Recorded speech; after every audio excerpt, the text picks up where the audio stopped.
NTPC exam দিতে গিয়ে কি করলাম চলো বলি। Welcome to my mini blog. আজ আমার এনটিপিসি এক্সাম ছিল লাস্ট শিফটে, মানে বিকেল 4:30টার সময়। এক্সাম সেন্টার পড়েছিল আসানসোল আয়ন ডিজিটাল জোনে। তাই সকাল সকাল বেরিয়ে পড়লাম আমাদের পাকুড় স্টেশনের দিকে। ট্রেন আসার ঠিক 5 মিনিট আগে স্টেশনে পৌঁছে যাই। এরপর ট্রেনে চেপে গরম গরম চা নিয়ে ঠিক 2 ঘন্টা ট্রেন জার্নির পর পৌঁছে গেলাম বর্ধমান স্টেশনে। বর্ধমান স্টেশন থেকে আসানসোল যাওয়ার ট্রেন ছিল প্রায় 1 ঘন্টা পর। তাই কিছু টিফিন করে নেওয়ার জন্য বাইরে বেরিয়ে গেলাম। টিফিন করে এবার লোকাল ট্রেনে আসানসোলের দিকে রওনা দিলাম। বর্ধমান স্টেশনে খুব গরম থাকলেও আসানসোল স্টেশন ঢুকতে ঢুকতে বৃষ্টি দেখা পেয়ে গেছিলাম। এরপর আসানসোল স্টেশন থেকে অটো করে চলে আসলাম আমার এক্সাম সেন্টারে।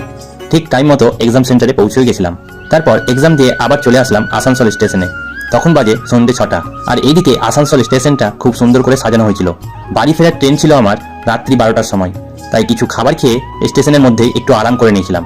ট্রেন আসার ঠিক 10 মিনিট আগে প্ল্যাটফর্মে গিয়ে গরম গরম চা নিয়ে নিয়েছিলাম ক্লান্তি দূর করার জন্য।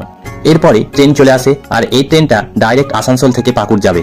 তাই স্লিপারে টিকিট করাতে একটু রেস্ট করতে পেয়েছিলাম। 3.5 ঘন্টা ট্রেন জার্নির পর পাকুড় স্টেশনে 4টে নাগাদ এসে পৌঁছাই। চারিদিকটা অন্ধকার থাকলেও আকাশে সূর্যের আভা দেখা দিয়েছিল। স্টেশন থেকে বাড়ি ফিরতে ফিরতে আমার প্রায় সকাল 6টা বেজে যায়। এইভাবেই আমার এক্সামের সুন্দর জার্নিটা কমপ্লিট হয়। রাধে রাধে।